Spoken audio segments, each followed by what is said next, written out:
First question, I want to ask you about your vision on current Western policy towards Belarus. I don't think that the West as such has a policy toward Belarus.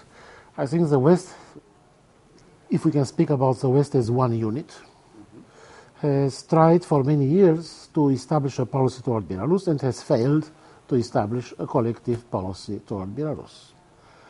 At the present time, there is only confusion and internal polemics, what to do, how to proceed with this country. The very fact that the country of Belarus has existed and appeared on the map has confused the West for a long time, from the very beginning. Western governments were simply unprepared to deal with this country. They never understood it. And indeed, the very fact that the country of Belarus exists on the map is almost a miracle. Nobody expected this to happen. By 1991, when the Soviet Union collapsed, Belarus was just a territory. The population of Belarus, or the Belarusian people, if you will, had a low level of national awareness. Historically, Belarusians defined themselves as Tuteishi, people without a clear national identity.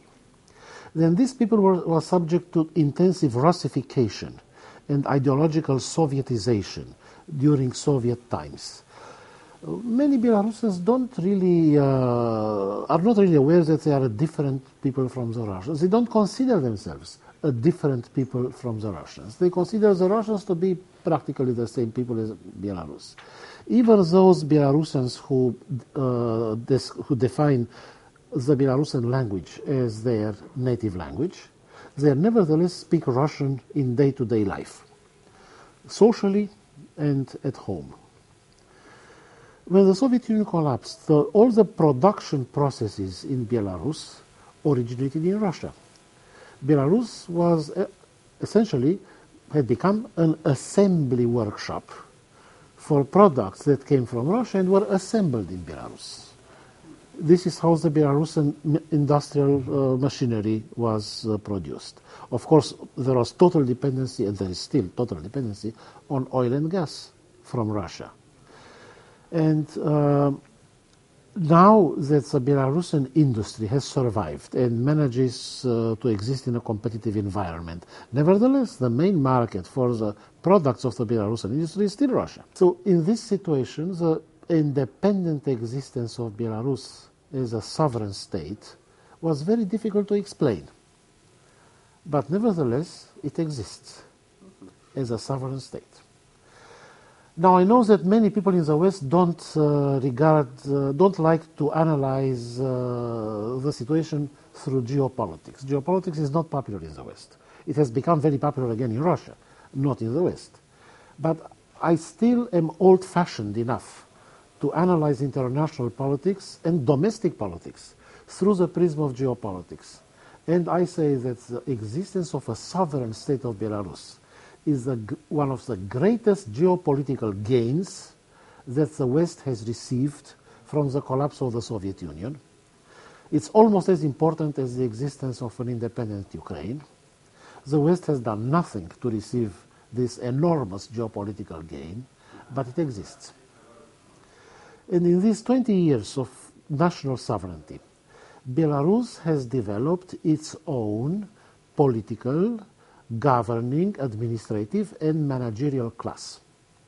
Again, something unprecedented in the history of this territory, which is now not a territory anymore, but it is a state. And all these political, administrative, managerial classes have a vested interest now in preserving the sovereignty of this state.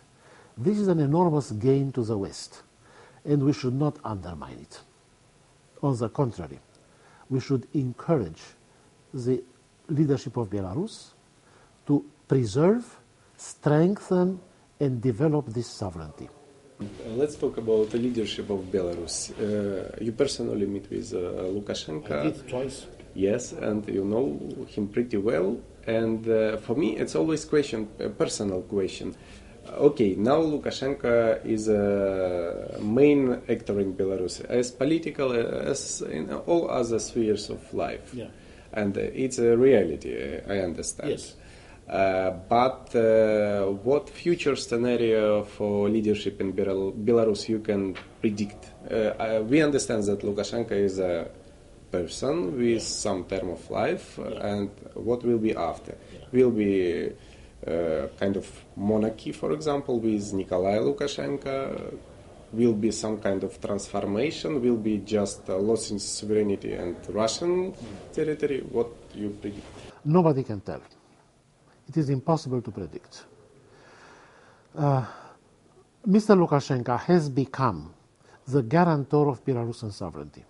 It is an objective fact. Whatever his reasons are, whatever his motives are, in whatever way we have arrived at this situation, we are in this situation. Mr. Lukashenko is the guarantor of preserving the sovereignty of Belarus vis-à-vis Russia. This is something very important. If you want to have democracy in the future, first of all, you have to have a state. A state, sovereign state, is the framework in which democracy can develop. Without a sovereign state, you will never have democracy. If the sovereignty of Belarus is eroded or lost, and Russia comes to control Belarus, you will never have democracy in Belarus.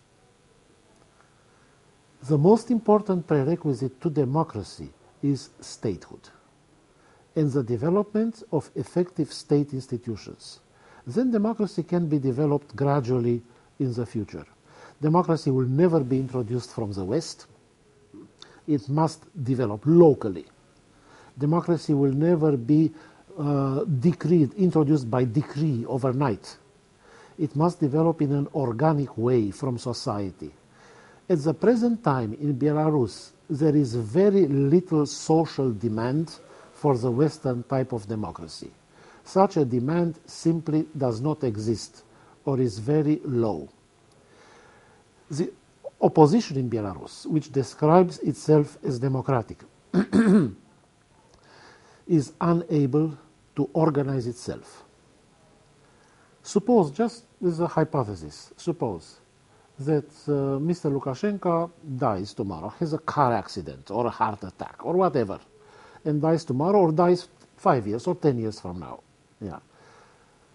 In that situation, can the opposition in Belarus administer the country? Can it maintain order? It's not a big question. The answer is clearly no. This opposition cannot organize itself. It cannot administer itself, let alone a state. I'm looking at this opposition for 15 years. I'm looking at it. I see an infinite number of groups that are fighting against each other. Who is to be number one? Who are unable to agree on a common candidate in elections, unable to agree on a common program,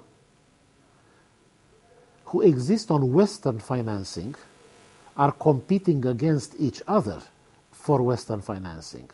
Or unfortunately, various donors from the West finance various opposition groups. And then you have rivalry not only between the opposition groups, but between the donors. Yeah. So it is a hopeless situation. Moreover, I say it is an immoral situation. This situation has resulted in corruption. These opposition leaders are, as I described them on another occasion, they are lifelong pensioners of Western donors. And they seem comfortable with this situation. They like it. They feel good about themselves. This is a feel-good opposition. They feel good about themselves. They are happy. They feel morally superior, not only morally superior to the government, they feel morally superior to the Belarusian people. They feel above it, morally above the Belarusian people. And they exist in this form. They are not expected to deliver any results, but they are happy.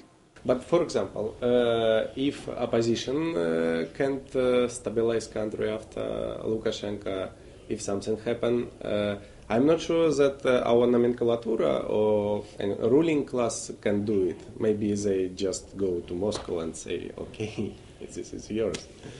I really don't have enough information to judge that. But what is worse, not only I don't have enough information, Western governments don't have enough information. The policy of isolating the government of Belarus, by the way, I never say regime. Yeah. This is a government. It is a legitimate government. A very large part of society approves of this government. Mr. Lukashenko reflects the mentality, the wishes of a large part of the very large part of the Belarusian society. It is a reality. So in this sense, this is a legitimate government. There was a parenthesis. Now, about information about what's going on in Belarus. Western governments have tried to isolate Belarus, to impose sanctions and so on. As a result, Western governments don't really know what's going on in the country because they have cut themselves off from access to the country and especially to the decision-making circles. We have very little information about how decisions are made, who are in the decision-making circles. We have very little information. I'm an American citizen. The American government does not really know what's going on.